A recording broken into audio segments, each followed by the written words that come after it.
Welcome to reality check. భారతదేశంలో భారత న్యాయ సంహిత పేరుతో ఐపీఎస్కి ఆల్టర్నేట్గా ఒక కొత్త చట్టాన్ని తీసుకొచ్చారు. ఐపీఎస్ ఇండియన్ పీనల్ కోడ్ బదులు ఇప్పుడు భారత న్యాయ సంహిత. గతంలో ఉన్న సెక్షన్స్ 500కు పైగా ఉంటే ఇప్పుడు 300 సెక్షన్స్ తోటే కొత్త సెక్షన్స్ ఏమంటారు, కొత్త పీనల్ కోడ్ మనకి అందుబాటులోకి వచ్చింది. సో దీనికి సంబంధించి చాలామందికి జీరో నాలెడ్జ్. ఇది ఏంటి, దీనివల్ల నష్టాలేంటి, లాభాలేంటి, ఇది రావడం వల్ల సామాన్యులకు ఒరిగేదేంటి, న్యాయ వ్యవస్థలో కొత్తగా వచ్చిన మార్పులేంటి, గతంలో ఉన్న కొన్ని సెక్షన్స్ని ఎత్తేయాలని డిమాండ్ పౌర సమాజం నుంచి చాలా కాలంగా ఉంది. రాజద్రోహం లాంటి సెక్షన్స్ని తీసేయాలని, వాటిని తీసేశారా, కొత్తగా వాటికి ఆల్టర్నేటివ్గా ఏం తీసుకొచ్చారు? సో ఈ కొత్తగా వచ్చిన భారత న్యాయ సంహిత భారత పౌరులకు ఏ మేరకు లాభం చేకూర్చబోతోంది, ఏ మేరకు ఇబ్బందులు కలిగించే పరిస్థితులు ఉన్నాయనే దానిపైన సీనియర్ అడ్వకేట్, జడ్జిగా పనిచేశారు శ్రవణ్ గారు మనతో పాటు లైవ్లో జాయిన్ అవుతున్నారు. జై భీమ్ భారత్ పార్టీ అధ్యక్షులు సీనియర్ అడ్వకేట్ జడెస్ శ్రవణ్ గారు మనతో పాటు లైవ్లో జాయిన్ అవుతున్నారు. శ్రవణ్ గారు నమస్తే. వెరీ గుడ్ ఈవినింగ్ అండి. సార్, నాకు ఇంట్రడక్షన్ కూడా దీంట్లో ఏం చెప్పాలి ఏంటో కూడా తెలియదు, మాకు ఆ టెర్మినాలజీ అది తెలియదు కాబట్టి నేను ప్రాపర్గా దాన్ని చెప్పలేకపోయాను కూడా. ఏంటి భారత న్యాయ సంహిత, ఈ అవసరం ఎందుకు వచ్చింది, దీంతో వచ్చే ప్రయోజనాలు ఏంటి? అంటే నరసింహరావు గారు, ఇది అంటే నాకున్న అవగాహన ప్రకారం కొంచెం పొలిటికల్ ఆస్పిరేషన్స్ కూడా దీంట్లో ఇన్వాల్వ్ అయి ఉన్నాయని నేనైతే భావిస్తున్నాను పర్సనల్ గా. ఎందుకంటే భారతీయ జనతా పార్టీ అజెండా మీకు, నాకు, దేశ ప్రజలందరికీ కూడా తెలుసు. ఇంతకు ముందు భారతదేశంలోని ఇండియా అనే పేరును తీసేసి భారత్ అనే పేరు ఇస్తూ ఒక గజెట్ నోటిఫికేషన్ ఇచ్చినప్పుడు ఇక నుంచి అందరూ భారత్ అని పిలవాలి, ఇండియా అని పిలవకూడదు అనేటువంటి దాని మీద ఒక చాలా పెద్ద చర్చ జరిగింది. రైట్, మనం కూడా ఒక డిస్కషన్ చేసినట్టున్నాం. సో బహుశా కాంగ్రెస్ పార్టీ వాళ్ళందరూ కలిసి ఐఎన్డిఐఏ అనే ఒక ఇండియా అనే కూటమి పెట్టుకోవటం ఈ వ్యవస్థ ఇలాంటి విపత్కర పరిస్థితులకు కారణమేమోనని నేనైతే భావిస్తాను. ఒక విధంగా పొలిటికల్ మూవ్ లో. ఇప్పుడు ఎందుకు అంటే ఇండియా కూటమి ఆల్టర్నేటివ్, ఇప్పుడు భారతీయ జనతా పార్టీకి ఇండియా కూటమి ఆల్టర్నేటివ్. సో ఇండియా కూటమిని ప్రమోట్ చేయకుండా భారతదేశంలో ఇండియా అనే పేరును కూడా తీసేసి భారత్ అనే పేరును కన్ఫర్మ్ చేయటం ఒక పొలిటికల్ మూవ్. అది number 2, Indian penal code, Indian evidence act, criminal procedure code అనే వీటిల్లో Indian penal code, Indian evidence act అని ఉండటం కూడా ఒకవేళ వీటి మార్పుకి కారణమా పొలిటికల్ మూవ్ అనేది ఒక విధంగా భావించాల్సి వస్తుంది. రెండోది ఏంటి అంటే, సరే వెదర్ గుడ్ ఆర్ బ్యాడ్, ఒక పార్లమెంట్ ఒక విజన్ తోటి ఒక డెసిషన్ తీసుకున్న తర్వాత ఇప్పుడు డిమానిటైజేషన్ మీకు యాక్సెప్ట్ ఉందా, నాకు యాక్సెప్ట్ ఉందా అనేది అనవసరం కదా. వన్స్ డిమానిటైజేషన్ అయిపోయిన తర్వాత we have to accept being a citizens of this country. So అలాగే ఒక పార్లమెంటు ప్రజలు ఇచ్చినటువంటి అధికారంతో భారతీయ జనతా పార్టీ ఒక నిర్ణయం తీసుకుంది. ఇండియన్ ఎవిడెన్స్ యాక్ట్ ని మార్చాలి, ఇండియన్ పీనల్ కోడ్ లు మార్చాలి, క్రిమినల్ ప్రొసీజర్ కోడ్ ని మార్చాలి. అవి 75-76 సంవత్సరాల తర్వాత భారతదేశానికి స్వతంత్రం వచ్చిన తర్వాత వాటి వల్ల పెద్దగా ఒరిగేదేం లేదని Bharatiya Janata party central government భావించింది. సో సెంట్రల్ గవర్నమెంట్ భావించింది, వాటిని రిపీల్ చేస్తూ కొత్త చట్టాలను తీసుకొచ్చింది. సరే, నేను పొలిటికల్ మూవ్ అని ఎందుకు అన్నానంటే దీని వెనక అది కూడా కనపడుతుంది కొంచెం నాకు. ఈ పొలిటికల్ మూవ్ కూడా కొంత కనపడుతుంది కాబట్టి నేను ఆ పదం వాడాల్సి వచ్చింది. యాజ్ ఎ లాయర్ గా అయితే మాత్రం దీంట్లో ఐపీసీని చేంజ్ చేయాలి, ఇది ఎప్పుడో స్వతంత్రానికి ముందు బ్రిటిష్ వాళ్ళు తీసుకొచ్చిన సెక్షన్స్ ఇవన్నీ, వీటిని మార్చాలనే డిమాండ్ అయితే దేశంలో చాలా కాలంగా ఉంది కదా. రైట్, మార్చాలి. మార్పులకు అనుగుణంగా 2024 తారీఖున జూలై 1 వరకు కొన్ని వందల అమెండ్మెంట్లు జరిగినాయి కదా కాలానుగుణంగా. ఇప్పుడు 2000 if I'm right, justice Varma committee అని ఒకటి వేశారు. నిర్భయ అనే ఒక దుర్మార్గమైనటువంటి ఒక పాప ఢిల్లీలో మారణ హోమానికి గురై చనిపోయినప్పుడు క్రిమినల్ లా అమెండ్మెంట్ యాక్ట్ తీసుకొచ్చే సందర్భంలో జస్టిస్ వర్మ అని farmer chief justice of supreme కోర్టును వేసి చాలా ఎలాబరేట్ ఎంక్వైరీ చేసి దేశవ్యాప్తంగా ఇన్వైట్ చేసి దేశవ్యాప్తంగా అబ్జెక్షన్స్ గా కాల్ ఫర్ చేసి క్రిమినల్ లా అమెండ్మెంట్ యాక్ట్ తీసుకొచ్చారు. క్రిమినల్ లా అమెండ్మెంట్ యాక్ట్ లో కొన్ని చట్టాలను పెట్టారు. 326 కి యాసిడ్ దాడుల్ని కొన్ని అటాచ్ చేశారు. జువెనల్ జస్టిస్ యాక్ట్ కి కొన్ని అమెండ్మెంట్స్ చేశారు. జోనల్ జస్టిస్ యాక్ట్ లో చైల్డ్ అబౌవ్ 60 years 18 years లోపు ఉన్న మగపిల్లలు ఎవరైనా అప్పుడు తప్పు చేస్తే మైనర్ కింద కన్సిడర్ చేసేవాళ్ళు. సో 16 years కు తీసుకొచ్చారు ఆ ఏజ్ ని. సో 16 years నుంచి 18 years బిట్వీన్ మెచ్యూరిటీ చూడాలి అనే అమెండ్మెంట్ తీసుకొచ్చారు. చాలా బ్రాడ్ డ్రాస్టిక్ అమెండ్మెంట్స్ తీసుకొచ్చారు. సో ప్రతి సంవత్సరం ప్రతి సందర్భంలో కూడా ఐపీసీకి అమెండ్మెంట్స్ జరిగినాయి, సిఆర్పిసికి అమెండ్మెంట్స్ జరిగినాయి, ఎవిడెన్స్ యాక్ట్ కి అమెండ్మెంట్స్ జరిగినాయి. కొత్తగా మార్చాలి చట్టాలు అనేటువంటి వాదన పూర్తిగా అసంబద్ధం. ఎందుకంటే ఏ సందర్భానికి ఆ సందర్భంగా డిమాండ్లు వచ్చినప్పుడు దానికి ఒక చట్టం తయారు చేస్తూనే ఉన్నారు. సో ఇప్పుడు ఈ కొత్త చట్టాలు తీసుకొచ్చిన సందర్భంలో నాకున్న పరిమితమైన నాలెడ్జ్ లో ఐ కెన్ సే నరసింహరావు గారు, ఇది పాత సారాన్ని కొత్త సీసాలో పోసినట్టు అనిపించింది నాకు. పాత సారాన్ని తీసుకొచ్చి కొత్త సీసాలో పోసి దీన్ని అమ్మేస్తున్నారేమో అని అనిపించింది తప్ప, నాకైతే దీంట్లో పెద్దగా కాలానుగుణంగా వస్తున్నటువంటి మార్పులకు అనుగుణంగా ఇండియన్ పీనల్ కోడ్ ని మార్చి, ఇండియన్ ఎవిడెన్స్ యాక్ట్ ని మార్చి కొత్తగా ఏదో ఇంట్రడ్యూస్ చేశారు అని అయితే నేనైతే భావించటంలా. అంటే వీటి పేరు మారింది అంతే, పేరు మారింది సేమ్. ఇప్పుడు పేరు మారింది, కొన్ని చట్టాలని పనిష్మెంట్ కొంత ఎన్హాన్స్ చేశారు. రెండోది ఏంటంటే వీళ్ళకి అంత స్కోప్ ఇవ్వాల చట్టం. ఎందుకు అంటే 2023 వరకు అమెండ్మెంట్స్ చేసుకుంటూనే ఉన్నారు కాలానుగుణంగా. అమెండ్మెంట్స్ చేసుకుంటూ ఉన్నప్పుడు ఇంకా కొత్తగా వీళ్ళు మార్చడానికి అవకాశం దొరకలే వీళ్ళకి. ఇన్ఫాక్ట్ నాకు తెలిసి ఇండియన్ ఎవిడెన్స్ యాక్ట్ లో మాత్రం ఎలక్ట్రానిక్ ఎవిడెన్స్ అనే ఒక కాన్సెప్ట్ ఇంట్రడ్యూస్ చేశారు. అండ్ క్రిమినల్ ప్రొసీజర్ కోడ్ లో వచ్చేసరికి పోలీస్ కస్టడీ పిటిషన్ 60 days వరకు. అంటే ఇవన్నీ కూడా అక్యూజ్డ్ కి చాలా ఇబ్బందికరమైన పరిస్థితులు తీసుకొచ్చే వాతావరణాన్ని ఈ కొత్త ఎనాక్ట్మెంట్ లో కల్పించారు. కరెక్ట్. ఇప్పుడు నాకు తెలిసి ఎఫ్ఐఆర్ అనేది ఇమీడియట్ గా మన ఇంతకుముందు ఏదైనా కేసు కంప్లైంట్ వచ్చినప్పుడు అప్పటి వరకు ఉన్న సమాచారాన్ని బేస్ చేసుకుని ఫస్ట్ ఇన్ఫర్మేషన్ రిపోర్ట్ గా ఎఫ్ఐఆర్ చేసేవాళ్ళు, తర్వాత ఎంక్వైరీ నడిచేది. ఇప్పుడు ఎఫ్ఐఆర్ చేయడానికి 15 రోజులు 20 రోజులు కూడా సమయం తీసుకుని ముందు ఇన్వెస్టిగేషన్ అంతా చేసి తర్వాత ఎఫ్ఐఆర్ చేయాలనేది ఏదో వింటున్నాం. అది ఎంతవరకు కరెక్ట్ సార్? ఇప్పుడు నరసింహరావు గారు ఎలా ఉంటుందంటే, లలిత కుమారి జడ్జిమెంట్ అని ఒకటి ఉంది. అది 5 జడ్జిలు ఇచ్చినటువంటి కాన్స్టిట్యూషనల్ జడ్జిమెంట్. ఈ జడ్జిమెంట్ లో ఏం చెప్పారు అంటే, ఫర్ ఎగ్జాంపుల్ నరసింహరావు గారు రోడ్డు మీద వెళ్తున్నారు. రోడ్డు మీద వెళ్తున్నప్పుడు ఎవడో వచ్చి పర్స్ కట్టుకుని వెళ్ళిపోయాడు, పట్టు పారిపోతుంది. మీరేం చేశారు? ఇమ్మీడియట్ గా పోలీస్ స్టేషన్ కి ఫోన్ చేశారు. సార్ నేను పంజాగుట్ట చౌరస్తాలో ఉన్నాను, ఎవడో నా పర్స్ పట్టుకొని పారిపోతున్నాడు సార్ అని. పర్స్ పట్టుకొని పారిపోవటం అనేది కాగ్నిజబుల్ అఫెన్స్. కాగ్నిజబుల్ అఫెన్స్ అంటే అర్థం ఏంటి? మెజిస్ట్రేట్ గారు అనుమతి లేకుండా ఇమీడియట్ గా ఎఫ్ఐఆర్ రిజిస్టర్ చేసే అవకాశం. సో నరసింహరావు గారు పర్స్ పట్టుకొని పారిపోతున్నాడు అని చెప్పేసి ఫోన్ చేయగానే ఫోన్ చేశారు. మీరు 100 కి డైల్ చేస్తారు, కంప్లైంట్ ఇచ్చారు. 100 ఇమీడియట్ గా కన్సర్న్ పోలీస్ స్టేషన్ కి రూట్ చేస్తాడు, పోలీస్ స్టేషన్ రిసీవ్ చేసుకుంటాడు. First of all what is suppose to do, ఇప్పటికి ఉన్న చట్టంలో ఉన్నటువంటి ఇప్పటికిప్పుడు అంటే ఈ 2024 జూలై 1కు ముందు అమల్లో ఉన్నటువంటి చట్టం ఏంటి అంటే, ఇమ్మీడియట్ గా స్టేషన్ హౌస్ ఆఫీసర్ జీడీ ఎంట్రీ చేయాలి. జీడీ ఎంట్రీ చేసి నరసింహరావు అనేటువంటి వ్యక్తి ఫోన్ కాల్ చేశాడు, పలానా నెంబర్ నుంచి ఫోన్ కాల్ చేశాడు, అతనికి పంజాగుట్ట పరిధిలో ఒక అతను పర్స్ తీసుకొని పారిపోతున్నాడంట. సో ఇమ్మీడియట్ గా దీని మీద యాక్షన్ తీసుకోవాలని ది మూమెంట్ ఇన్వెస్టిగేషన్ స్టార్ట్ అవుతుంది. మీ ఫోన్ కాల్ తోటి సబ్సిక్వెంట్ గా మీరు జీడీ ఎంట్రీ అయిన తర్వాత ఎఫ్ఐఆర్. అసలు వాస్తవంగా ఇప్పటి వరకు ఉన్నటువంటి చట్టం ప్రకారం అయితే ఇమ్మీడియట్ గా ఓవర్ బై ఫోన్ మీరు చెప్పగానే ఇమ్మీడియట్ గా ఎఫ్ఐఆర్ చేసిన తర్వాత ఇన్వెస్టిగేషన్ కి వెళ్ళాలి. జీడీ entry general diary entry followed by FIR, because it is a cognizable offence.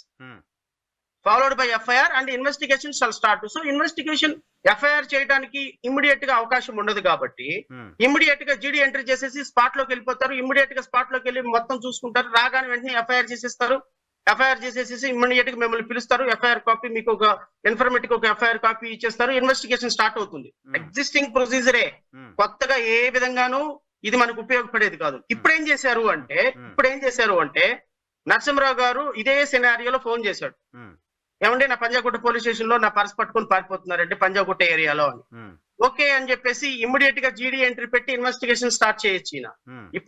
ఇప్పుడు కొత్తగా రిటర్న్ గా వచ్చినటువంటి ఇన్స్ట్రక్షన్స్, యాక్ట్ రూపంలో వచ్చిన ఇన్స్ట్రక్షన్స్ ఏంటి అంటే, దీని మీద యాక్ట్ చేయాలా వద్దా, అసలు నీ పర్సు పోయిందన్న విషయం అక్యూజ్ ని పట్టుకోవాలా వద్దా, దీన్ని ఎఫ్ఐఆర్ చేయాలా వద్దా, దీన్ని జీడీ ఎంట్రీ చేయాలా వద్దా అని 15 రోజుల పాటు సూపరింటెండెంట్ ఆఫ్ పోలీసు డిఎస్పీ స్థాయి అధికారి వెయిట్ చేసే అధికారం ఎఫ్ఐఆర్ కట్టకుండా ఉన్నది. Oh my god. They have every power. ఇంతకు ముందు యాక్ట్ లో there is no such power vested with the police officer. Police officer basing upon a oral information which is given by the informant, he should act immediately because it is a cognizable case. So ఎవడు per se కాదు, ఇంకొక కొంచెం serious offence లోకి వెళ్దాం. ఎవరో మీరు వెళ్తున్నారు, మీ ముందు ఒక అతను కత్తితో పొడిచాడు, పొడిచి పారిపోతున్నాడు, మీరు ఇమ్మీడియట్ గా ఇన్ఫర్మేషన్ ఇవ్వడానికి కాల్ చేశారు. సో ఇప్పుడు వాళ్ళు జీడీ ఎంట్రీ చేసి ఇమ్మీడియట్ గా పరిగెత్తాలి. They should rush to the spot అంటే ఇమ్మీడియట్ గా వాడు ఎక్కడున్నాడు పట్టుకోవాలి, పొడిచి పారిపోతున్న వాడిని పట్టుకోవాలి. సో పట్టుకోవాల్సిన బాధ్యత పోలీస్ ఆఫీసర్ మీద ఇంతకు ముందు ఉన్నది. అండ్ మోర్ ఓవర్ జీడీ entry followed by FIR without even preliminary investigation FIR చేయాలనేది ఇంతకు ముందు ఉన్నటువంటి చట్టం. దాన్ని డిస్మాంటిల్ చేసి ఇప్పుడు వీళ్ళు తీసుకొచ్చిన చట్టం ప్రకారం అసలు వాడు పొడిచాడా లేదా, పొడిచినవాడు ఎవడు, చనిపోయినవాడు మనిషా కాదా, అసలు వీళ్ళు ఎక్కడ పొడిచారు, ఎలా పొడిచారు, ఎన్ని అంగుళాలు పొడిచారు, 15 రోజుల వరకు వాళ్ళకి ఎఫ్ఐఆర్ చేయకుండా ప్రాథమికమైన విచారణ చేసిన తర్వాత ఎఫ్ఐఆర్ చేసే అధికారాన్ని ఈ కొత్త చట్టం ఇచ్చింది. ఇప్పుడు చెప్పండి, ఇది మనకు ఉపయోగమా లేకపోతే ఫస్ట్ ఇన్ఫర్మేషన్ 15 రోజుల తర్వాత కూడా ఇంకా ఫస్ట్ ఇన్ఫర్మేషన్ రిపోర్ట్ అసలు పదవే తప్పైపోద్దాం. అప్పుడు 15 రోజుల లోపు పోలీస్ ఆఫీసర్లు చేయాల్సినవన్నీ మేనేజ్ చేసేసుకుంటారు. ఇప్పుడు మీరు ఒక హాస్పిటల్ మీద కంప్లైంట్ ఇచ్చారు సార్, లేకపోతే మీరు ఒక పెద్ద కంపెనీ మీద కంప్లైంట్ ఇచ్చారు సార్, 15 రోజుల వరకు ఎఫ్ఐఆర్ కట్టారు సార్. ఇమ్మీడియట్ గా వాళ్ళు వెళ్ళిపోయి అవతల వాళ్ళతో మాట్లాడుకొని ప్రాథమిక విచారణ చేసిన తర్వాత నో మా విచారణలో ఇతను తప్పు చేయలేదని తెలిసింది కాబట్టి we don't want registered FIR, it is a false case అంటాడు. Without registering FIR your case will be referred as a false. So therefore ప్రాథమికంగా ఎఫ్ఐఆర్ 15 రోజుల పాటు కట్టకుండా నిలువరించే అవకాశం ఈ కొత్త చట్టంలో రావటం సిటిజన్స్ కి పెద్ద huddle. Because police officer now ఈ బికమ్ అ హీరో. చట్టం పరిధిలో నుంచి పొలిటికల్ హెరాస్మెంట్ లో ఇంకేదో హెరాస్మెంట్ లో ఎక్కువ చేయడానికి అవకాశం కల్పిస్తుంది ఇది అధికారంలో. ఇప్పుడు జరుగుతుంది ఏంది నరసింహరావు గారు, ఇప్పుడు ఒక అతను ఫర్ ఎగ్జాంపుల్ ఒక మర్డర్ కేసులో జడా శ్రావణ్ కుమార్ అనే వ్యక్తి సాక్షో నిందితుడో తెలీదు. సో నన్ను వితౌట్ సమను, వితౌట్ నా పేరు లేకుండా ఎఫ్ఐఆర్ లో క్రైమ్ రికార్డ్స్ లెక్క లేకుండా ఓన్లీ మియర్ సస్పిషన్ తోటి నన్ను తీసుకుని వెళ్ళి పోలీస్ స్టేషన్ లో 24 గంటలు కూర్చోబెట్టచ్చు, 23 గంటల 59 నిమిషాలు కూర్చోబెట్టచ్చు. ఎవరైనా వెళ్ళి లాయర్లు అడిగితే మాకు 24 గంటలు కూర్చోబెట్టే అధికారం ఉంది, 24 గంటల తర్వాత మీరు అడగండి కోర్టులో ప్రొడ్యూస్ చేయమని, 24 గంటల తర్వాత వదిలేయచ్చు నన్ను. ఈ పోలీస్ ఆఫీసర్ ఈ పవర్ తోటి చెలరేగిపోతున్నాడు దేశం అంతా. అలాంటిది నువ్వు 15 రోజులు ఎఫ్ఐఆర్ కట్టకుండా నీకు అవకాశం ఇచ్చింది అంటే చట్టం, రేపొద్దున నువ్వు అసలు దేశంలో ఏ ఎఫ్ఐఆర్ ఇచ్చినా కూడా ఎఫ్ఐఆర్ రిజిస్టర్ అవ్వదు. 15 రోజులు ప్రాథమిక విచారణ చేసుకుంటాడు, ఇదంతా ఎఫ్ఐఆర్ లేదు అని వెళ్ళిపోతాడు. ఇప్పుడు ఇంతకు ముందు మీకు ఇంకొక మాట చెప్పి ఇది చాలా ఇంపార్టెంట్. ఇంతకు ముందు పృథ్వీరాజ్ చౌహాన్ అని చెప్పేసి 2018లో ఒక జడ్జిమెంట్ వచ్చింది. ఈ జడ్జిమెంట్ కాన్సెప్ట్ ఏంటి అంటే ఎస్సీ ఎస్టీ యాక్ట్ లో ఒక ఇన్ఫర్మేషన్ ఇవ్వగానే స్పాట్ లో ఎఫ్ఐఆర్ కట్టాలి as per the act. So supreme court ఏం చేసింది ఒక జడ్జిమెంట్ లో, నో ఎస్సీ ఎస్టీ కేసులో హెరాస్మెంట్లు అవుతున్నాయి కాబట్టి ఒక ఎస్సీ ఎస్టీ యాక్ట్ రాగానే డిప్యూటీ సూపరింటెండెంట్ ఆఫ్ పోలీసు 15 రోజుల పాటు ప్రాథమిక విచారణ చేసిన తర్వాత సాటిస్ఫై అయిన తర్వాతనే మీరు కట్టండి అని ఒక జడ్జిమెంట్ ఇచ్చింది. ఈ జడ్జిమెంట్ బేస్ చేసుకొని అన్ని ఎఫ్ఐఆర్లు కట్టకుండా మీరు వెళ్ళి ఎస్సీ ఎస్టీ యాక్ట్ ఇవ్వగానే 15 రోజుల పాటు హోల్డ్ చేశారు. నార్త్ లో నాకు తెలిసి 18 మంది కాల్పుల్లో చచ్చిపోయినారు దీని మీద యాజిటేషన్ చేసి. దేశవ్యాప్తంగా 2018లో దేశవ్యాప్తంగా మారణ హోమాలు జరిగినాయి. ఎస్సీ ఎస్టీ యాక్ట్ నిర్వీర్యం అయిపోతుంది, మేము ఎఫ్ఐఆర్లు ఇస్తే తీసుకోవటం లేదు అని దేశవ్యాప్తంగా మారణ హోమాలు జరిగిన తర్వాత అప్పుడు కేంద్ర ప్రభుత్వం చట్టం తీసుకొచ్చింది దీని మీద 2019లో. ఏమని? సుప్రీంకోర్టు ఇలా చెప్పింది, ఇలా చెప్పటం తప్పు, నో ప్రిలిమినరీ ఇన్వెస్టిగేషన్, ఎవరైతే ఎఫ్ఐఆర్లు ఇస్తారో ఇమ్మీడియట్ గా ఎఫ్ఐఆర్లు రిజిస్టర్ చేయండి అని 2019లో సుప్రీంకోర్టు చట్టాన్ని కాదని ఒక చట్టం తీసుకొచ్చింది కేంద్ర ప్రభుత్వం. ఈ కేంద్ర ప్రభుత్వం చట్టం పృథ్వీరాజ్ చౌహాన్ అనే కేసులో మళ్ళీ ఛాలెంజ్ చేయబడింది. అప్పుడు మళ్ళీ ట్రిపుల్ బెంచ్ జడ్జిమెంట్ చెప్పింది కాదు పాత సుప్రీంకోర్టు జడ్జిమెంట్ తప్పు, ఎస్సీ ఎస్టీ అనేది చాలా సీరియస్ అఫెన్స్, స్టాటిస్టికల్ రిపోర్ట్ చూస్తే ఎప్పటికీ కూడా కొన్ని వేల కేసులు వాళ్ళ మీద రిజిస్టర్ అవుతున్నాయి.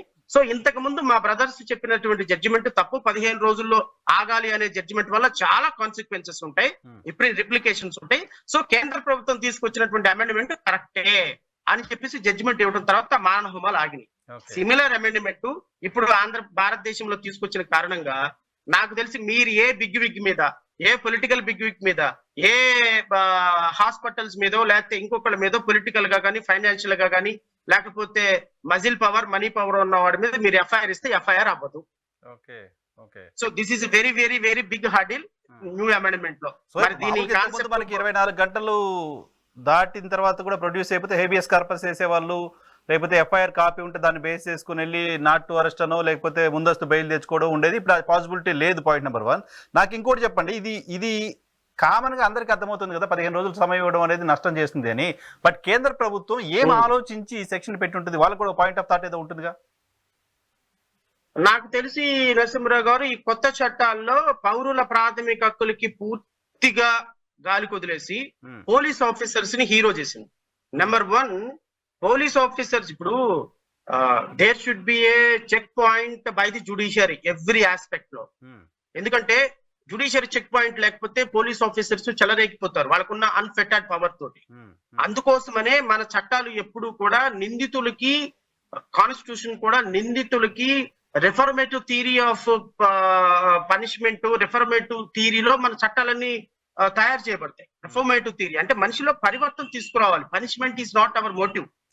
భారతీయ సంస్కృతిలో రిఫర్మేటివ్ థియరీ తోటి చట్టాలన్నీ ఉండాలి.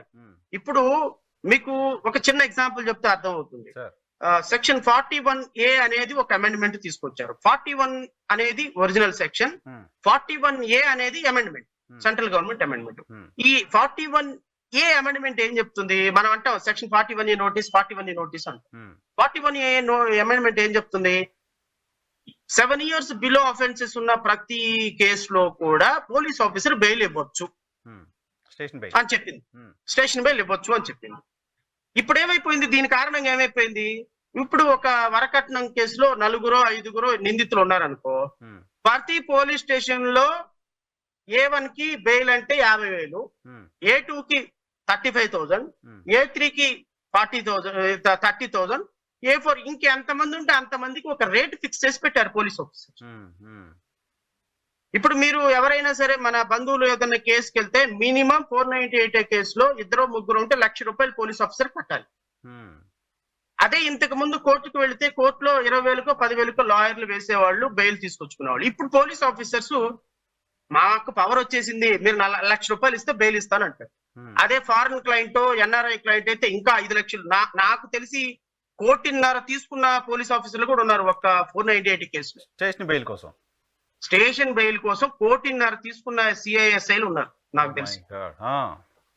అంటే ప్రతి కేసులో కూడా ఆప్షన్ పెట్టి స్టేషన్ బెయిల్ ఇస్తున్నారు. ఈ పవర్ వాళ్ళకి ఎవరు ఇచ్చారు? గవర్నమెంట్ ఇచ్చారు. గవర్నమెంట్ ఇవ్వడం కారణంగా కదా ఈ రోజు పోలీస్ ఆఫీసర్లు హీరోలు అయిపోయినారు. ఇప్పుడు ఈ రోజు తీసుకొచ్చినటువంటి కొత్త ఎఫ్ఐఆర్ సిస్టమ్ వల్ల రేపొద్దున ఎఫ్ఐఆర్ మీరు ఇచ్చినా కూడా వాళ్ళు 15 రోజులు మాకు అవకాశం ఉంది, 15 రోజుల తర్వాత వి విల్ సీ అంటారు. అప్పుడు బాధితుడు ఎక్కడికి వెళ్తాడు? కోర్టుకి వెళ్ళినా కోర్టు ఏం చెప్తుంది? Police officer is empowered to conduct preliminary investigation. మీరు ప్రిలిమినరీ ఇన్వెస్టిగేషన్ కంప్లీట్ అవ్వకుండా how can be ordered police officer to register FIR అంటుంది. సో ఇది ఇంత రిప్లికేషన్స్ ఆలోచించకుండా చట్టం తయారు చేస్తే రేపొద్దున ఖచ్చితంగా పోలీస్ ఆఫీసర్ కి అధికారం ఇచ్చినట్టే కదా. పోలీస్ ఆఫీసర్ ప్రభుత్వాలకు అధికారం ఇచ్చినట్టే కదా. ఎలక్టెడ్ గవర్నమెంట్స్ వాళ్ళు ఇంకా పోలీసులతో ఏం కావాలంటే అది చేయించుకోవడానికి సంబంధించి లీగల్ గా వాళ్ళకి లైసెన్స్ ఇచ్చినట్టు, పవర్ ఇచ్చినట్టు అయిపోయింది. నేను ఇంకొక కాన్సెప్ట్ కి వస్తాను నరసింహరావు గారు, ఇంకొక కాన్సెప్ట్ కి వస్తాను. ఇప్పుడు ఇంతకు ముందు ఫర్ ఎగ్జాంపుల్ అంటే నేను అర్థం కావటం కోసం మనల్ని ఎగ్జాంపుల్ గా తీసుకుంటాం, ఇదేం పెద్ద విషయం ఏం కాదు, ఎగ్జాంపులే కాబట్టి. నరసింహరావు గారు ఫర్ ఎగ్జాంపుల్ నరసింహరావు గారు ఒక తప్పు చేశారు. అరెస్ట్ చేశారు పోలీసులు. అరెస్ట్ చేసిన తర్వాత మిమ్మల్ని పోలీస్ కస్టడీలోకి తీసుకోవాలి అనుకుంటారు. పోలీస్ కస్టడీలోకి తీసుకోవాలి అంటే ఫస్ట్ 15 రోజులు రిమాండ్ పీరియడ్ లోనే పోలీస్ కస్టడీకి తీసుకోవాలి. 16వ రోజు కూడా మీరు పోలీస్ కస్టడీకి అడగటానికి లేదు. సహజంగా మా దగ్గర మమ్మల్ని ఎవరైనా అరెస్ట్ చేసి మా దగ్గరకు తీసుకొచ్చినప్పుడు అక్యూజ్డ్ బెయిల్ వేయగానే రిమాండ్ రోజే బెయిల్ వేస్తాడు. ఫర్ ఎగ్జాంపుల్ 379 అనుకుందాం, థెఫ్ట్ కేసే అనుకుందాం, పెద్ద కేసులు వద్దు. థెఫ్ట్ కేసు వేయగానే బెయిల్ పిటిషన్ ఇవ్వగానే పబ్లిక్ ప్రాసిక్యూటర్ అంటాడు, సార్ పోలీస్ కస్టడీ పిటిషన్ వేస్తున్నాము, మీరు ఇప్పుడు ఈ బెయిల్ అప్లికేషన్ యాక్సెప్ట్ చేస్తే పోలీస్ కస్టడీ పిటిషన్ ఇబ్బంది అవుతుంది. ఉమ్, సో రేపు పొద్దున నేను ఫైల్ చేస్తాను సార్ అంటాడు. సరేనండి, చెక్ అండ్ పుట్టప్ అంటాము. బెయిల్ అప్లికేషన్స్ ఏపీపీకి నోటీస్ ఇస్తాం. ఉమ్, బెయిల్ అప్లికేషన్ తో సైమల్టేనియస్ గా పబ్లిక్ ప్రాసిక్యూటర్ కూడా పోలీస్ కస్టడీ పిటిషన్ వేస్తాడు. Um, so police custody petition ఇన్వాల్యుబుల్ గా యాక్సెప్ట్ చేయాల్సిందే court. There is no option. Okay okay అయితే వాళ్ళు 10 రోజులు అడుగుతారు police custody. Um, basing on case యొక్క ఫ్యాక్ట్స్ బట్టి 2 రోజులో 3 రోజులో ఆ లెర్నెడ్ మ్యాజిస్ట్రేట్ ఎవరైతే ఉన్నారో ఆ మ్యాజిస్ట్రేట్ యాక్సెప్ట్ చేస్తారు. ఉమ్, ఈ 2 రోజులు 3 రోజులు యాక్సెప్ట్ చేసిన తర్వాత పోలీస్ కస్టడీ పిటిషన్ అయిపోయిన తర్వాత మాత్రమే మేము బెయిల్ అప్లికేషన్ వింటాం నార్మల్ గా. ఓకే ఎందుకంటే we must give an opportunity to the public prosecutor also equally. Um, um, accused కి ఎంత రైట్స్ ఉంటుందో ప్రాసిక్యూషన్ కూడా అంతే రైట్ ఉంటుంది కాబట్టి. Um, so police custody petition first 15 రోజుల్లోపే వేయాల్సిన కారణంగా um, so accused bail application కానీ పోలీస్ కస్టడీ పిటిషన్ కానీ ఫస్ట్ 15 days లో అయిపోతుంది. ఉమ్, ఉమ్, సో 16వ రోజున మళ్ళీ బెయిల్ అప్లికేషన్ వేసుకుంటాడు. ఒకవేళ ఫస్ట్ బెయిల్ అప్లికేషన్ డిస్మిస్ అయితే um, in view of pending police custody petition the accused bail petition is dismissed అని చెప్పి రాస్తాం సహజంగా. ఉమ్, సెకండ్ బెయిల్ అప్లికేషన్ 15 రోజుల తర్వాత ఉంటే సెకండ్ బెయిల్ అప్లికేషన్ లో పోలీస్ కస్టడీ అవకాశం ఉన్నది కాబట్టి బెయిల్ ఈజ్ గ్రాంటెడ్ అంటాం బేసింగ్ ఆన్ కేస్ ఫ్యాక్ట్స్ బట్టి ఆ సర్కమ్స్టెన్సెస్ బట్టి. సార్ ఇప్పుడు ఏం చేశారు అంటే ఉమ్, ఈ పోలీస్ కస్టడీ పిటిషన్ 40 నుంచి 60 రోజుల్లో వరకు కూడా అడిగే అవకాశం పోలీస్ ఆఫీసర్కి ఇచ్చారు. ఓ మై గాడ్ అంటే మీకు బెయిల్ రాకుండా, నరసింహరావుకి బెయిల్ రాకుండా మిమ్మల్ని 60 రోజుల పాటు కేవలం పోలీస్ కస్టడీ పిటిషన్ కి అడుగుతున్నామని ఆపొచ్చు police officer. So much this is very very very big hurdle in new amendment. కానీ కానీ కానీ కేసులు పెరిగిపోతున్నాయి, తక్కువ టైంలోనే కేసుల్ని క్లియర్ చేయడం కోసం తీసుకొస్తున్న యాక్ట్ గా దీన్ని చెప్తున్నారు కదా. 6 నెలల్లోపు ఏదో టైం బాండ్ పెట్టి క్లియర్ చేయడం కోసం అవకాశం ఉంటుందని చెప్తున్నారు కదా.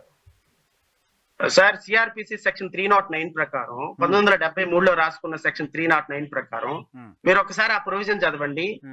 1973లో రాసుకున్న 73 క్రిమినల్ ప్రొసీజర్ కోడ్ పాత ఎనాక్ట్మెంట్ ప్రకారం 309 సెక్షన్ 309 సెక్షన్ 309 ప్రకారం trial shall be conducted on day to day basis. Trial shall be conducted on date. Not even a single adjournment the judge shall not given, because the judge should record reasons beyond 1 day కంటే ఎందుకు వేస్తున్నాము అంటే. Okay అంటే అర్థం ఏంటి, మీకు పాత enactment లోనే డే టు డే ట్రయల్ చేయాలని ఉంది. ఓకే కొత్తగా వీళ్ళు తీసుకొచ్చిన దాంట్లో ఏమీ లేదు ఇక్కడ. ఓకే అయితే ఎక్స్పీడియట్ డిస్పోజల్ జరగాలి, కొత్తగా కేసెస్ బాగా రన్ అవ్వాలి, ఎక్స్పీడియట్ డిస్పోజల్ జరగాలి అంటే what you are suppose to government do? The government is suppose to increase the public prosecutors strength. Public prosecutors, assistant public prosecutors ని ఎక్కువగా రిక్రూట్ చేయాలి. ఇప్పుడు ఒక్కొక్క పబ్లిక్ ప్రాసిక్యూటర్ 6-7 కోర్టులకు ఇన్ఛార్జ్ గా ఉంటాడు. ఈయన ఒక రోజేమో విజయవాడ వస్తే 2 రోజులేమో మంగళగిరి వెళ్తే ఇంకో రోజేమో నర్సాపేట వెళ్తాడు. సో పబ్లిక్ ప్రాసిక్యూటర్స్ లేదు, జడ్జెస్ స్ట్రెంగ్త్ లేదు.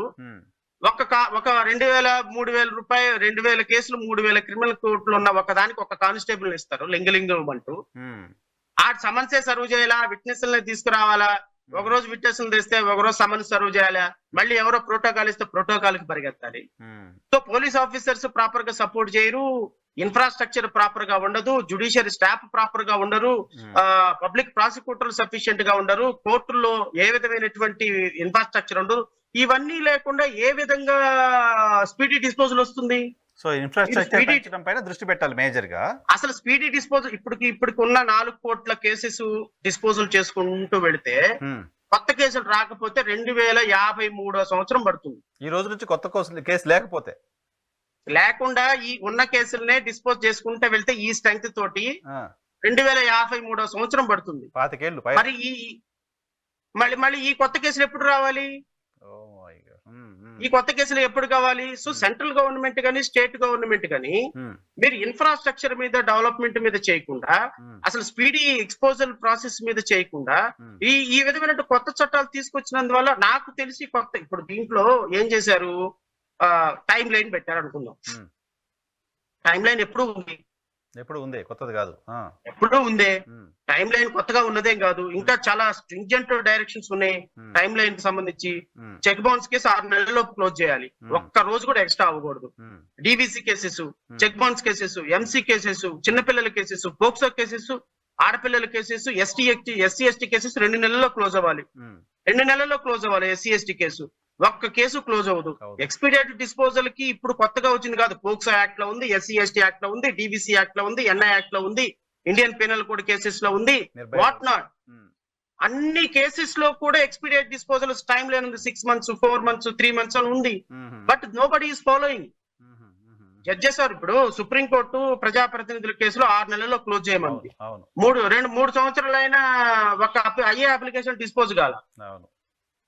సో దేర్ ఫోర్ నేనేమంటానంటే ఈ క్రిమినల్ చట్టాలు అనేవి ఇప్పుడు నేనైతే ప్రాథమికంగా అంటే ఇంకా నేను ప్రీమెచ్యూర్ కామెంట్ చేయడం, నేను ఈ ప్రీమెచ్యూర్ కామెంట్ చేయడానికి కాదు, కానీ అసలు ప్రాథమికంగా చూస్తేనే అసలు ఏ విధమైనటువంటి ఎక్స్పీడియట్ డిస్పోజల్ కావచ్చు, లేకపోతే అక్యూజ్డ్ కి రిఫర్మేటివ్ థియరీని రిప్రజెంట్ చేస్తూ ఇంకా నేరాలు తగ్గించే విధంగా వాళ్ళకి ఇంకా ఏదైనా కాంపన్సేషన్, విక్టిమ్ కాంపన్సేషన్ పెంచే విధంగా ఒక తప్పు చేసిన వాడిని రిఫర్మేటివ్ థియరీలోకి పంపించి సోషల్ పనిష్మెంట్ ఇచ్చి తనలో మార్పు తీసుకొచ్చే చట్టాలు ఏమైనా రాగలిగితే బాగుంటుందని కొన్ని సెక్షన్స్ లో ఉన్నాయి. అంటే సోషల్ రెస్పాన్స్, బయటకు వచ్చి సమాజ సేవ చేయడమే ఒక శిక్ష అనేది కొన్ని సెక్షన్స్ పెట్టినట్టున్నారు. సరే, ఇప్పుడు ఈ పాత కేసులు ఉన్నాయి కదా, ఇప్పటికే ఉన్న పాత కేసులు ఉన్నాయి కదా, ఆ కేసులన్నీ పాత ఐపీసీ ప్రకారమే వెళ్తాయా, మళ్ళీ కొత్త ఏమైనా దానికి వర్తిస్తుందా, ఎట్లా అది? అంటే 2024 జూలై 1 వరకు జరిగిన అఫెన్సెస్ అన్నిట్లో కూడా పాత ప్రొసీజర్ ప్రకారమే కేసెస్ ట్రయల్ రన్ అవుతుంది. 2024 ముందుకున్న కేసెస్ వరకు. ఇప్పుడు 2024 జూలై ముందున ఎఫ్ఐఆర్ రిజిస్టర్ అయ్యి ఉంటాయి చాలా కేసెస్, అవన్నీ అండర్ ఇన్వెస్టిగేషన్ లో ఉంటాయి. చాలా కేసెస్ లో ఛార్జ్ షీట్ ఫైల్ చేయరు. ఇప్పుడు మీకు సింపుల్ గా చెప్పాలంటే జనవరి 2024 జనవరిలో మీ ఇంట్లో దొంగలు పడి ఒక 100 తులాలు బంగారం తీసుకెళ్లిపోయాడు, ఎఫ్ఐఆర్ రిజిస్టర్ అయింది. జూన్ వరకు దొంగ దొరకల, జూలై వరకు దొంగ దొరకల, జూలై 10వ తారీఖున దొంగ దొరికాడు, బంగారం రికవర్ అయింది. సో జూలై 10వ తారీఖున ఛార్జ్ షీట్ ఫైల్ చేశారు వాళ్ళు. జూలై 10వ తారీఖున ఛార్జ్ షీట్ ఫైల్ చేశారు. జనవరి 1వ తారీఖున దొంగతనం జరిగింది. అంటే దొంగతనం జరిగింది, ఎఫ్ఐఆర్ రిజిస్టర్ అయిందేమో పాత చట్టం ప్రకారం, మీ ఛార్జ్ షీట్ ఫైల్ చేసిందేమో కొత్త చట్టం అమలు పరిచింది. సో ఇలాంటి కేసెస్ లో కొత్త చట్టం ప్రకారమే ఛార్జ్ షీట్ ఫైల్ అవుతుంది. సో కొత్త చట్టం ప్రకారమే ట్రయల్ రన్ అవుతుంది. జూన్ 1 కంటే ముందు ఛార్జ్ షీట్ ఫైల్ అయిన కేసులన్నీ పాత చట్టం ప్రకారం నడుస్తాయి. జూలై 1 కంటే ముందు.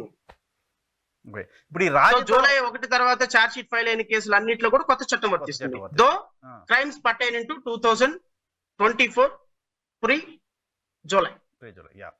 మనం చాలా సందర్భాల్లో మనం మాట్లాడుకున్నాం, పర్టికులర్ గా ప్రభుత్వాలు ప్రతిపక్ష నేతల పైన కావచ్చు, కొంతమంది మీలాంటి వాళ్ళ పైన కావచ్చు, సోషల్ యాక్టివిస్టుల పైన, జర్నలిస్టుల పైన కూడా రాజద్రోహం కేసులు పెట్టడం చూస్తున్నాం. గడిచిన 5 ఏళ్లలో దాదాపు దేశవ్యాప్తంగా 3000కు పైగా రాజద్రోహం కేసులు పెట్టినట్టుగా ఇక్కడ చదివాను నేను. సో ఈ రాజద్రోహం కేసులకు సంబంధించి 120B నాది 124 సెడిషన్ 124A సెడిషన్. సో అప్పుడు రాజరేఖం లేనప్పుడు రాజద్రోహం ఏంటి, ఆ సెక్షన్ తీసేయాలని డిమాండ్ చాలా కాలంగా ఉంది. దీంట్లో ఏమన్నా ఇచ్చారా సార్? దానికి ఏమన్నా చూసారా? మీకు ఏమైనా ఐడియా ఉందా? నో రాజద్రోహాన్ని తీసి దేశద్రోహం అని పెట్టారు. చట్టం యాజ్ ఇట్ ఈజ్ గా ఉంది. రాజ అనే పదం తీసేసి దేశద్రోహం. సో ఈ దేశద్రోహంలో ఫేక్ కరెన్సీని కొంచెం డెఫినేషన్ ఎలాబరేట్ చేశారు. Punishment remains same. రాజద్రోహం అనే పదాన్ని తీసేసి అంతకంటే కఠినమైనటువంటి శిక్షని రాజద్రోహం ఇంకా డెఫినేషన్ ఎలాబరేట్ చేశారు. ఇప్పుడు ఇంతకు ముందు ఫేక్ కాయిన్స్ ని ఎక్స్చేంజ్ చేసిన, లేకపోతే ఏదైనా ఇతర దేశాలకు అమ్మాయిల్ని అమ్మాలని, లేకపోతే ఇట్లాంటి కార్యక్రమాలు చేసిన, ఇలాంటివి చేస్తే అవి కూడా దేశద్రోహం కిందకి తీసుకొచ్చారు. సో ఇప్పుడు డజంట్ మేక్ ఎనీ సెన్స్.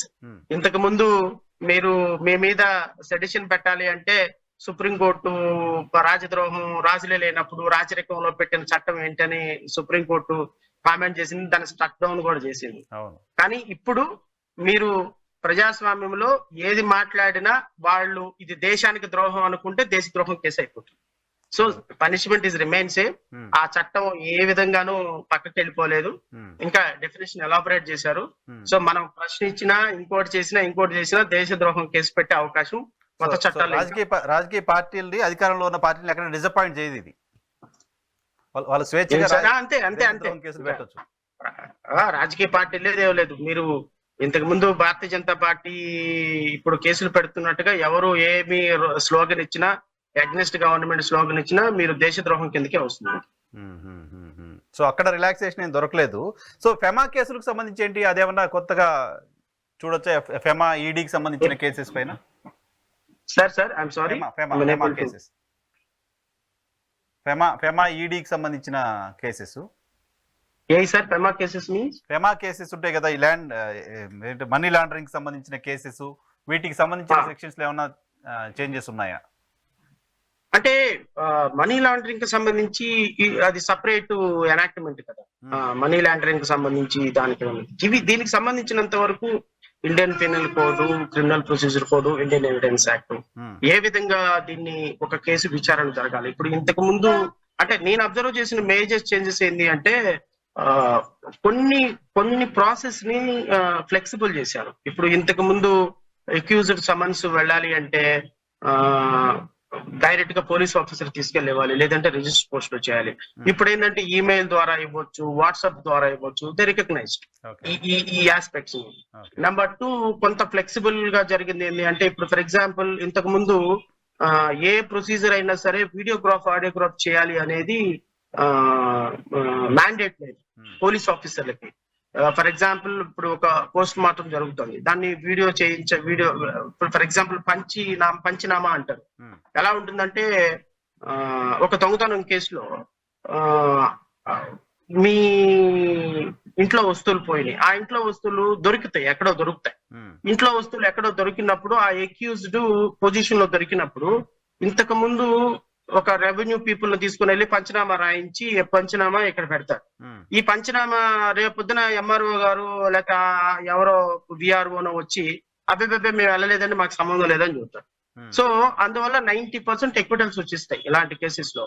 ఇప్పుడు ఏం చేశారు అంటే ఈ పంచనామా ప్రొసీడింగ్స్, అక్యూజ్డ్ దగ్గర మెటీరియల్ దొరికిన పంచనామా ఈ ప్రొసీడింగ్స్ అన్ని కూడా వీడియోగ్రాఫ్ చేయమని చెప్పారు.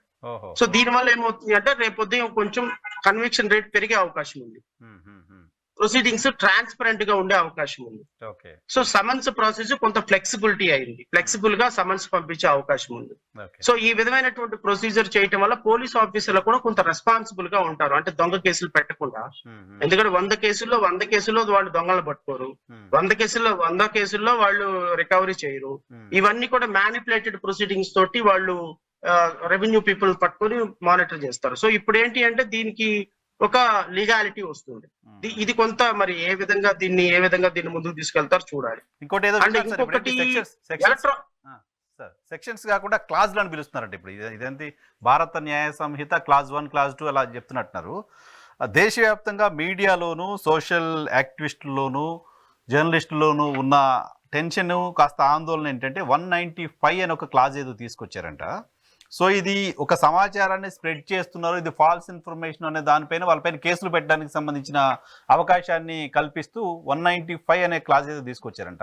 దానికి సంబంధించి ఏమైనా మీ నోటీస్కి వచ్చిందా, ఏమైనా కొంచెం చెప్పగలరా? 195 ఇండియన్ పీనల్ కోడ్ కొత్తది, బిఎన్ఎస్ లో 195, బిఎన్ఎస్ లో 195 సార్. నాకు తెలిసినంత వరకు అలాంటి సెక్షన్ వీళ్ళకి ఇబ్బందికరంగా మారేటువంటి సెక్షన్ అయితే మాత్రం to control the social media, to control the social media ఆ సెక్షన్ తీసుకొచ్చారనేది విన్నా. నేషనల్ వైజ్ గా కూడా దానిపైన బాగా చర్చ జరుగుతుంది. Assaulting or obstructing public servant, assaulting or public servant,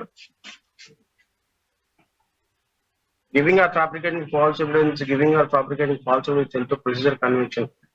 ఇప్పుడు వీళ్ళు ఏం చేశారు అంటే నరసింహరావు గారు, అఫెన్స్ ఇప్పుడు మీరు అడిగిన దానికి I don't have any idea because I did not go through the provision. So నేను దానికి నెక్స్ట్ సెషన్ లో ఆన్సర్ చేస్తాను. Okay, no problem. వీటిల్లోనే నాకు కనిపించినటువంటి ఇంకొక లాక్యునా ఏంటి అంటే మీకు ఈ మధ్య కాలంలో సోషల్ మీడియా చాలా యాక్టివ్ అయిపోయింది. తర్వాత గ్రాఫిక్స్ కూడా చాలా సొఫిస్టికేటెడ్ గ్రాఫిక్స్ వచ్చినాయి. ఇప్పుడు మీరు అక్కడే కూర్చొని నాతో తెలుగులో ప్రశ్న అడుగుతున్నారు. మీరు అదే ప్రశ్న మీరే అడుగుతున్నట్టు ఇంగ్లీష్ లో అడగగలరు, హిందీలో అడగగలరు, మరాఠీలో అడగగలరు. నరసింహరావు గారి స్ట్రక్చర్ అదే. మీ ఫేస్ మొత్తాన్ని మార్చి అక్కడ మహేష్ బాబుని పెట్టగలరు. అసలు ఎవడు కనుక్కోలేదు. ఆన్సర్ చెప్పేది మనిషిని మార్చగలరు. సో సేమ్ ఈవెన్ ఫోటోలో నుంచే మాట్లాడేటువంటి టెక్నాలజీ తీసేటువంటి టెక్నాలజీ ఇంప్రూవ్ అయిన తర్వాత ఈ ఎవిడెన్స్ మొత్తాన్ని, అంటే ఇంతకు ముందు ఏం జరిగేది, ఫర్ ఎగ్జాంపుల్ ఒక అమ్మాయి ఒక అబ్బాయి ఫర్ ఎగ్జాంపుల్ పెళ్లి చేసుకోలేదు, కానీ పెళ్లి చేసుకున్నాం అనేటువంటి ఒక ఫోటోగ్రాఫ్ తీసుకెళ్లి కోర్టులో పడేశారు. లేకపోతే ఒక వీడియో తీసుకుని వెళ్ళి కోర్టులో పడేశారు. కోర్టులో పడేస్తే సార్ ఆ అమ్మాయి నేను పెళ్లి చేసుకున్నాను, ఇదిగో ఈ అమ్మాయి నేను పెళ్లి చేసుకున్నట్టు అదిగో వీడియోగ్రాఫ్ కూడా ఉంది చూడండి, ఫొటోస్ ఉన్నాయి చూడండి అని. అయినా అవన్నీ ఏం కుదరవు. ఫొటోస్ వీడియోస్ అనేవి ఎవిడెన్స్ కాదు. నువ్వు మ్యారేజ్ చేసుకున్నట్టు మ్యారేజ్ సర్టిఫికెట్ ఉంటేనే వ్యాలిడ్. ఒకవేళ నువ్వు హిందూ మ్యారేజ్ చేసుకుంటే ఏదైనా హిందూ టెంపుల్లోకి వెళ్ళి రిసిప్ట్ తీసుకొస్తే వ్యాలిడ్. లేదా నువ్వు హిందూ మ్యారేజ్ చేసుకున్నానండి, నేను ఇంట్లో సమక్షంలో పెళ్లి చేసుకున్నాను అంటే సప్తపది చేస్తున్నట్టు నీకు పెళ్లి చేసినటువంటి వ్యక్తులు వచ్చి సాక్ష్యం చెప్తేనే వ్యాలిడ్. నీ ఫొటోస్ వీడియోస్ అవి ఎవిడెన్స్ కింద కన్సిడర్ చేయమని చెప్పేవాళ్ళు. అలా ఏ కేసులో అయినా సరే డాక్యుమెంట్ అంటే primary document, primary evidence, secondary evidence అంటారు. ప్రైమరీ ఎవిడెన్స్ అంటే డాక్యుమెంట్స్, గవర్నమెంట్ సర్టిఫికేట్స్ ఇవన్నీ కూడా. సెకండరీ ఎవిడెన్స్ అంటే దానికి జిరాక్స్ కాపీలుగా వచ్చాయి, ట్రూ కాపీలు ఇవన్నీ కూడా. ఇప్పుడు వీళ్ళు ఏం చేశారు అంటే వీడియోగ్రాఫ్స్, ఆడియోగ్రాఫ్స్ అన్ని కూడా ప్రైమరీ ఎవిడెన్స్ కేటగిరీలోకి తీసుకొచ్చేసారు. సో ఇప్పుడు కోర్టు కెనాట్ డినై ఇట్. ఇప్పుడు మీరు అడ్వాన్స్ టెక్నాలజీ జరుగుతున్న ఇలాంటి పరిస్థితుల్లో మీరు సోషల్ మీడియాలో జరిగేటువంటి ప్రతి మిక్సింగ్ కి, ప్రతి యదవ పనికి తీసుకొచ్చి కోర్టులో ప్రైమరీ డాక్యుమెంట్ కింద, ప్రైమరీ ఎవిడెన్స్ కింద తీసుకొస్తే రేపొద్దున అది కరెక్టా కాదా, అది అసలు ప్రాపర్ గా వచ్చిందా లేదా, అసలు ఇప్పుడున్న టెక్నాలజీలో మనం అడ్వాన్స్డ్ టెక్నాలజీలో మనం ఏమీ చెప్పలేం. అలాంటిది జడ్జెస్ కి చాలా లిటిల్ నాలెడ్జ్ ఉంటుంది టెక్నాలజీ మీద. సో ఆ వీడియో చూసో ఇంకోటి చూసో అది primary evidence which cannot deny.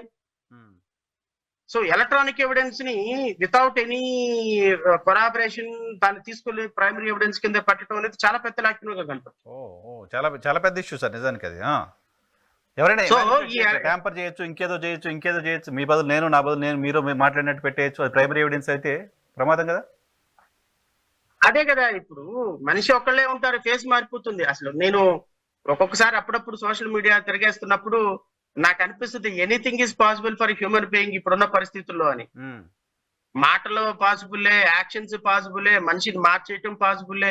So ఇలాంటి పరిస్థితుల్లో రేపొద్దున ఈ విధమైనటువంటి అమెండ్మెంట్, ఇండియన్ ఎవిడెన్స్ యాక్ట్ లో ఈ విధమైనటువంటి అమెండ్మెంట్ ఖచ్చితంగా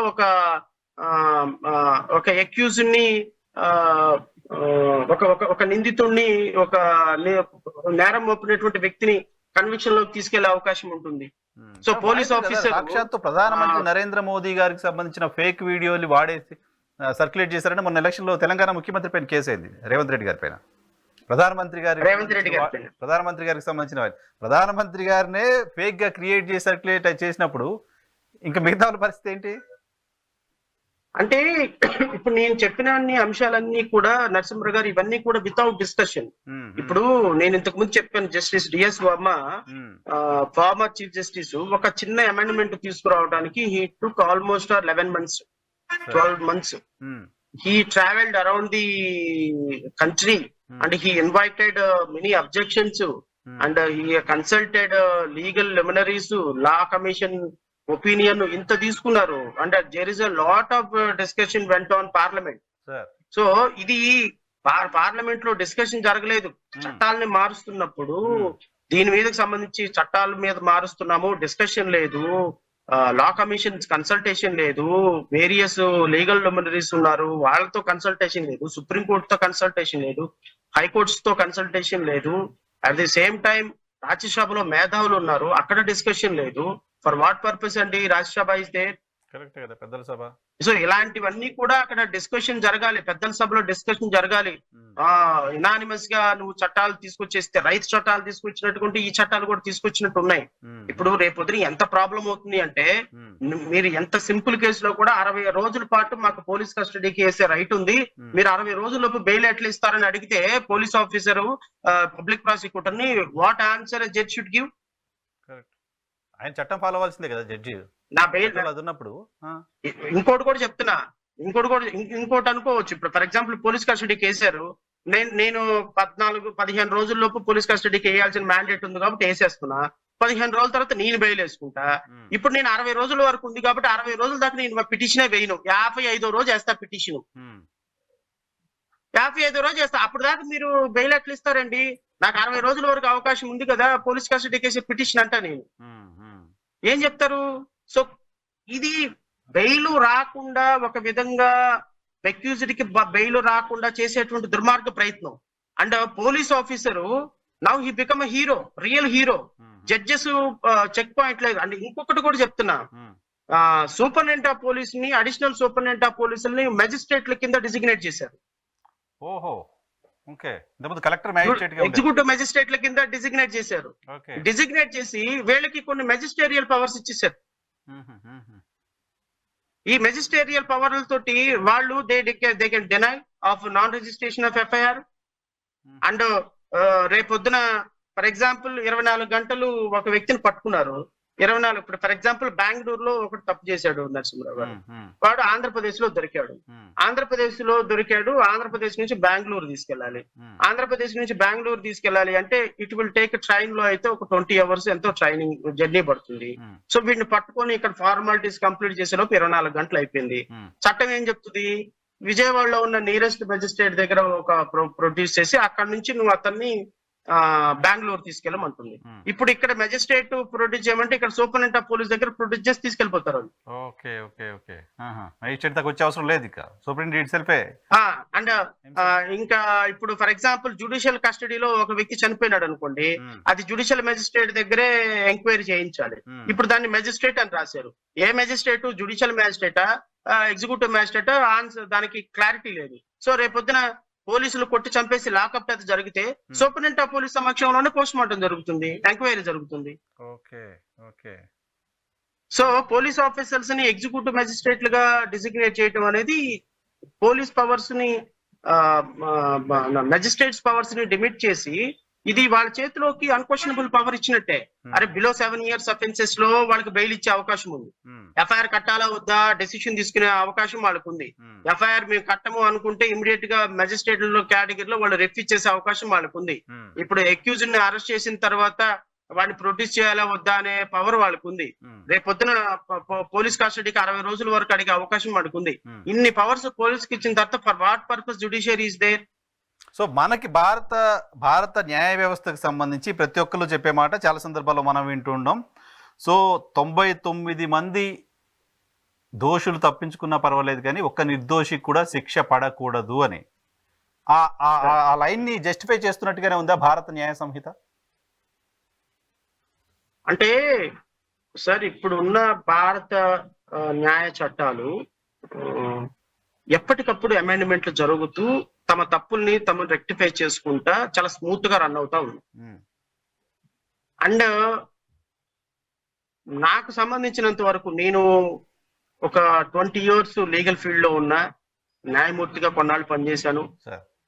చాలా చిన్న స్థాయిలో పనిచేసినప్పటికీ కూడా కొంచెం కష్టపడి చదివేవాళ్ళం కాబట్టి నాకు ఒక ప్రాథమికమైనటువంటి న్యాయపరి అవగాహన ఉంది. సో కొత్తగా వచ్చినటువంటి చట్టాలు in what way it will help to quality justice అనేది అర్థం కాలేదు నాకు ఎప్పటికీ కూడా. ఇప్పుడు మీరు దీన్ని సింపుల్ అమెండ్మెంట్ల ద్వారా తీసుకురావచ్చు. కొత్తగా సరే ఇప్పుడు కొత్త చట్టాలు తయారు చేసినంత తప్పు అని కూడా నేనేం అనటంలా. కొత్త చట్టాలు తప్పు, ఇది తయారు చేయటం కరెక్ట్ కాదు, ఇది అంత పొలిటికల్ మోటివ్ అని నేను అనటంలా. మేబీ గవర్నమెంట్ చేసింది, కానీ చేసిన చట్టాల వల్ల జరిగే ఉపయోగం కంటే జరగబోయే అనర్థం ఎక్కువగా ఉంది. కనబడుతోంది కదా, ఆందోళన ఎక్కువ ఉంటుంది, ఏదో రిలీఫ్ కనపడాలి కదా. జరగవలసిన అనర్థం ఎక్కువగా ఉంటుంది. ఇప్పుడు పోలీస్ ఆఫీసర్ మీకు తెలియదే ఉంది నరసింహరావు గారు, పోలీస్ ఆఫీసర్లు ఎట్లున్నారు ఇప్పుడు. ఎవరైనా సరే Indian penal code, CrPC evidence follow అవుతున్నారా? ఎవరైనా సరే ఫాలో అవుతున్నారా? తెలుగుదేశం ప్రభుత్వం అధికారంలో ఉంటే తెలుగుదేశానికి గులాంగిరి చేస్తారు. వైఎస్ఆర్ కాంగ్రెస్ పార్టీ అధికారంలో ఉంటే వైఎస్ఆర్ కాంగ్రెస్ పార్టీకి గులాంగిరి చేస్తారు. కాంగ్రెస్ పార్టీ అధికారంలో ఉంటే కాంగ్రెస్ పార్టీకి గులాంగిరి చేస్తారు. టిఆర్ఎస్ అధికారంలో ఉంటే టిఆర్ఎస్ కు గులాంగిరి చేస్తారు. వీళ్ళు పోలీస్ ఆఫీసర్స్ వాళ్ళు చట్టాన్ని, రాజ్యాంగాన్ని, క్రిమినల్ కోడ్ ని మర్చిపోయి చాలా కాలం అయింది. అసలు ఇప్పుడు పోలీస్ ఆఫీసర్స్ వాళ్ళు పొలిటికల్ సర్వీస్ లో ఉన్నారు తప్ప మాక్సిమం పోలీస్ ఆఫీసర్స్ ఒకళ్ళు ఇద్దరు ఎవరైనా బాగుండి చేద్దాము అనుకుంటే వాళ్ళ పై బాసులు అడ్డం పడతారు. ఒక సిఐఈ, ఒక ఎస్ఐఈ అనుకుంటాం వల్ల ఉపయోగం ఏముంది? డిఎస్పీ అనుకోవాలి, ఎస్పీ అనుకోవాలి. ఎస్పీ అనుకోనప్పుడు ఆ జిల్లా మొత్తం అనుకోదు కదా. అంతేగా, ఒక పర్సన్ అంటే క్లోజింగ్ ఆయన అండర్లో పనిచేయాల్సిందే కదా అంతా. ఎవరైనా వాళ్ళు ఇంకెక్కడో వాళ్ళు ఎక్కడ మెయిన్ స్ట్రీమ్ లో కనపడరు మనకి. నేను అనేది ఏంటి అంటే పోలీస్ ఆఫీసర్స్ ఎంత పొలిటికల్ సర్వీస్ లో ఉన్నారో, ఎన్ని వైలేషన్స్ చేస్తున్నారో, చట్టాలని ఏ విధంగా దుర్వినియోగం చేస్తున్నారో దేశంలో ఉన్న సామాన్యులందరికీ తెలుసు. అలాంటి సందర్భంలో ఈ దేశాన్ని రక్షిస్తుంది జ్యుడిషియరీ మాత్రమే. మాక్సిమం కొద్దిగా గొప్ప ట్రాన్స్పరెన్సీ కనపడుతుంది జ్యుడిషియరీలో. ఆ జ్యుడిషియరీ ఇంటర్వెన్షన్ ని పూర్తిగా తగ్గించేశారు ఈ కొత్త చట్టాల్లో.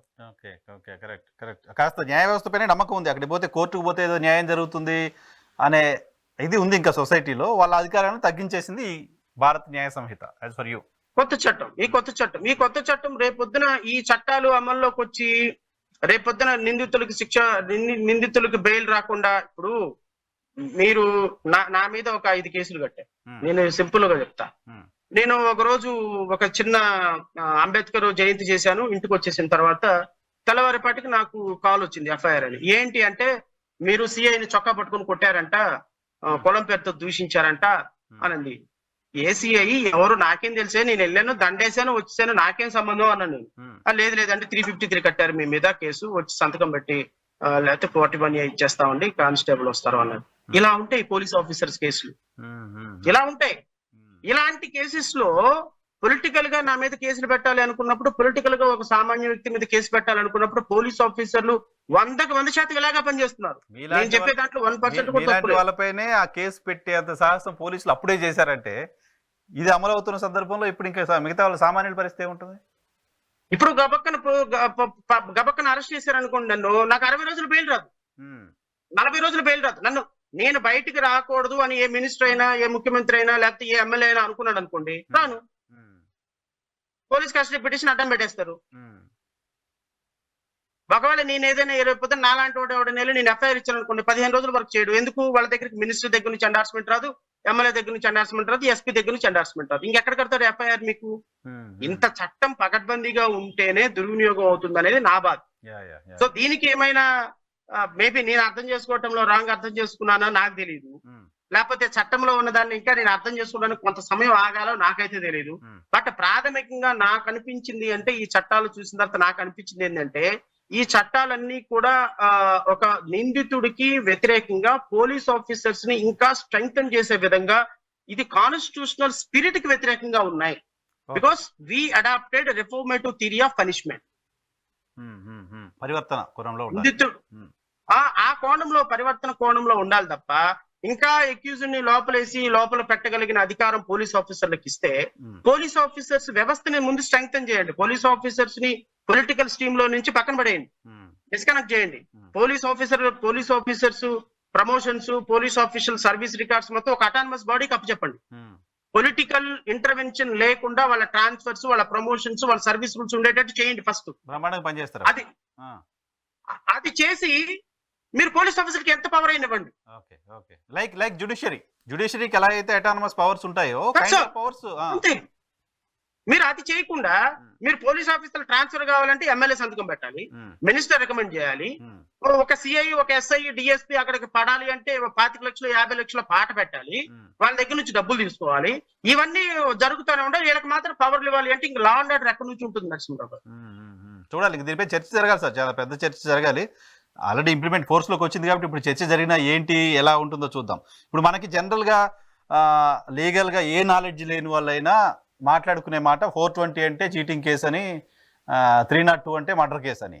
ఇప్పుడు ఈ సెక్షన్స్ కనుమరుగైపోతాయి. ఇప్పుడు 420 లేదు, 302 లేదు, ఇవన్నీ కొత్త పేరు లేదు, సేమ్ ఫామ్ వచ్చేసినాయి. చీటింగ్ ఉంది, అన్ని ఉన్నాయి. కొత్తగా ఏ విధమైనటువంటి సెక్షన్స్ ఇన్సర్ట్ చేయలేదు. పాత దాంట్లో నుంచి ఒక్క సెక్షన్ కూడా తీసేయలేదు. 200 సెక్షన్స్ పైగా పాత పెట్టారంట. కొత్త 166 ఏదో సెక్షన్స్ మార్చారని విన్నాను నేను ఎక్కడో. 200 సెక్షన్స్ యాజ్ ఇట్ ఈస్ గా తీసుకొచ్చి పెట్టారట. మెజారిటీ ఆఫ్ సెక్షన్స్ అవే ఉంటాయి. ఇంటర్ప్రిటేషన్ కొంచెం గొప్ప మారుతుంది అంతే తప్ప దీంట్లో నేను ఇప్పుడు రేప్ కానీ మర్డర్ కానీ వీటన్నిటికీ కూడా ఇప్పుడు అంటే మనం ఇంత డీప్ గా సెక్షన్ టు సెక్షన్ వెళ్ళటం అవసరం లేదు. కానీ ఇప్పుడు there is a long way to go to discuss.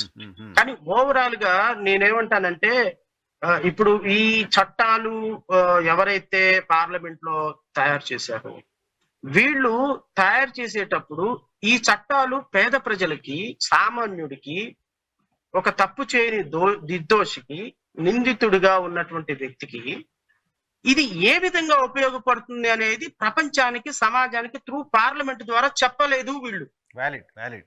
Correct. చెప్పకుండా దీని మీద ఒక డిస్కషన్ పాయింట్ లేకుండా ప్రజలను కన్విన్స్ చేయకుండా ఇప్పుడు దీంట్లో చదువుకున్నది నాకు అర్థమవుతుంది సార్. నేను లాయర్ని కాబట్టి మీకేం అర్థమవుతుంది? టెక్నాలజీ వేరు, మాకు అర్థం కాదు కదా. You are only a journalist, you don't know anything about law. Correct. ఇప్పుడు నాలాంటి వ్యక్తికి కొద్దిగా గొప్ప నాలెడ్జ్ ఉన్న వాళ్ళకి అర్థమవుతుంది. ఇప్పుడు నేను చదివిన దాన్ని బట్టి ప్రాథమికమైనటువంటి పైన అవగాహన ఉన్నంత వరకు నేను చూస్తే నాకు ఈ లాక్నెస్ కనిపించినాయి. పాజిటివ్స్ కూడా ఉండొచ్చు, నేను కాదనటంలా.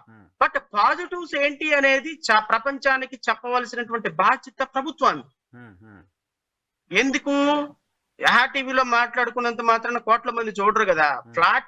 పార్లమెంట్ ప్లాట్ఫామ్ నుంచి ఈ దేశానికి కేంద్ర మంత్రిగా ఉన్నటువంటి అమిత్ షానో, ప్రధానమంత్రో, లేకపోతే లా మినిస్టరో ఎవరో ఒకళ్ళు ఒక వారం రోజులు 10 రోజుల పాటు ఇదే డిస్కషన్ జరగాలి పార్లమెంట్ లో.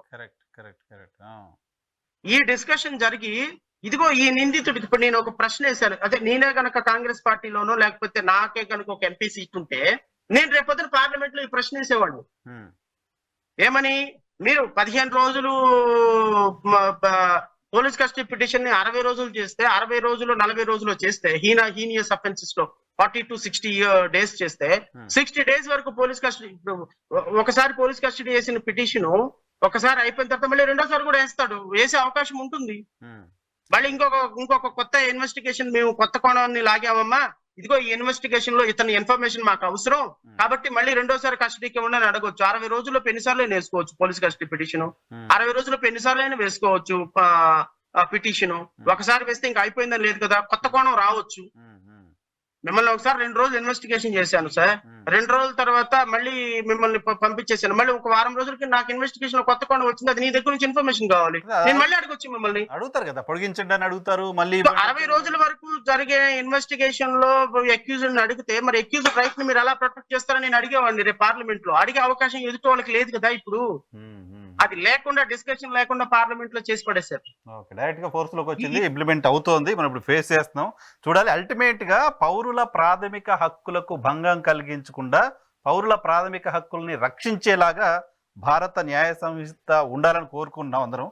సో అలా ఉంటుందా ఏంటి చూద్దాం. మీరు అన్నట్టుగా ఇంకా లోపలికి వెళ్ళాలి, లోపల ఇన్డెప్త్గా ఏముందో చూడాలి. పైన జనరల్గా మీరు ఒక లీగల్ నాలెడ్జ్ ఉన్నవాళ్ళు కాబట్టి మీకు అర్థమవుతున్న దాని ప్రకారం కొన్ని ఆందోళనకరమైన విషయాలు ఉన్నాయి అనేది ఈరోజు చర్చలో మనం తేల్చిన అంశం, మనం డిస్కషన్ పాయింట్ లో రేజ్ అయిన అంశం. అంతేనా సార్?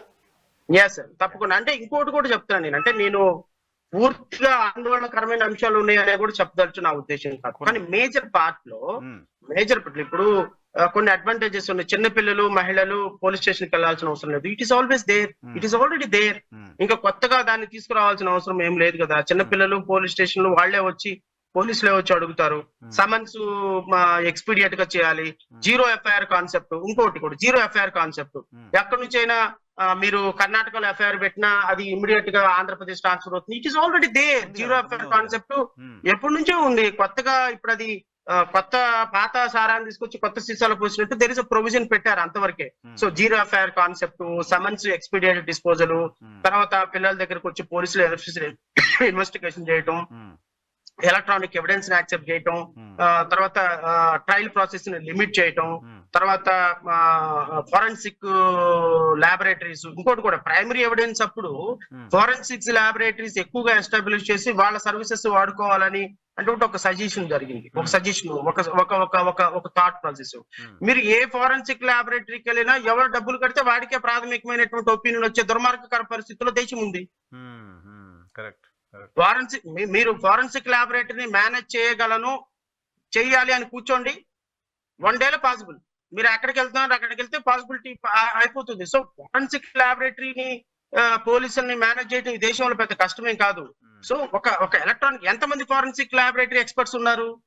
ఇప్పుడు మీరు ప్రతి దాంట్లో నేను తీసుకొచ్చి ఎలక్ట్రానిక్ ఎవిడెన్స్ పెడతారు రేపు పొద్దున. ఎలక్ట్రానిక్ ఎవిడెన్స్ క్రియేటెడా కాదో చెప్పడానికి it will take 6 months to 1 year. మళ్ళీ పూణేకు ఇంకెక్కడ చూస్తున్నాం కదా, కొన్ని హై ప్రొఫైల్ కేసెస్ లో ఎంత డిలే అవుతుందో వాటి విషయంలో చూస్తున్నాం. సో కాబట్టి ఓవరాల్ గా నేనైతే ఏం చెప్పదలుచుకున్నాను అంటే, ఇవి చట్టాలు మనకి ఎంతవరకు ఉపయోగపడతాయో లేదో నేనైతే భవిష్యత్తులో చూడాలి. బట్ ప్రాథమికంగా ఓవరాల్ గా చూస్తే మాత్రం ఖచ్చితంగా పౌరుల ప్రాథమిక హక్కులకి, అక్యూజ్డ్ హక్కులకి చాలా వరకు భంగం కలిగించే విధంగా ఈ చట్టాలు ఉన్నాయని అయితే I can say. Right sir, thank you very much Shravan గారు మా కోసం సమయం కేటాయించినందుకు. దీనిపైన చర్చ జరగాలి, దీనిపైన అవగాహన పెరగాలి, దీనికి సంబంధించి దేశవ్యాప్తంగా కూడా సెక్షన్స్ ఏంటి, వీటికి సంబంధించిన ఇబ్బందులు ఏంటి అనే దానిపైన చర్చ జరగాలి. ఇప్పటికే జరుగుతోంది. సో చూద్దాం దీనికి సంబంధించి కేంద్ర ప్రభుత్వం ఏ రకమైన సమాధానం, ఇది ప్రజల్లోకి తీసుకెళ్ళడానికి సంబంధించి, ప్రజలకి ఇది చాలా ఉపయోగపడుతుందని చెప్పడానికి సంబంధించి కేంద్రం ఏం చెప్తుందో కూడా చూద్దాం. Thank you very much. ఇది ఇవాళ రియాలిటీ చెక్. రేపటి షోలో మళ్ళీ కలుద్దాం.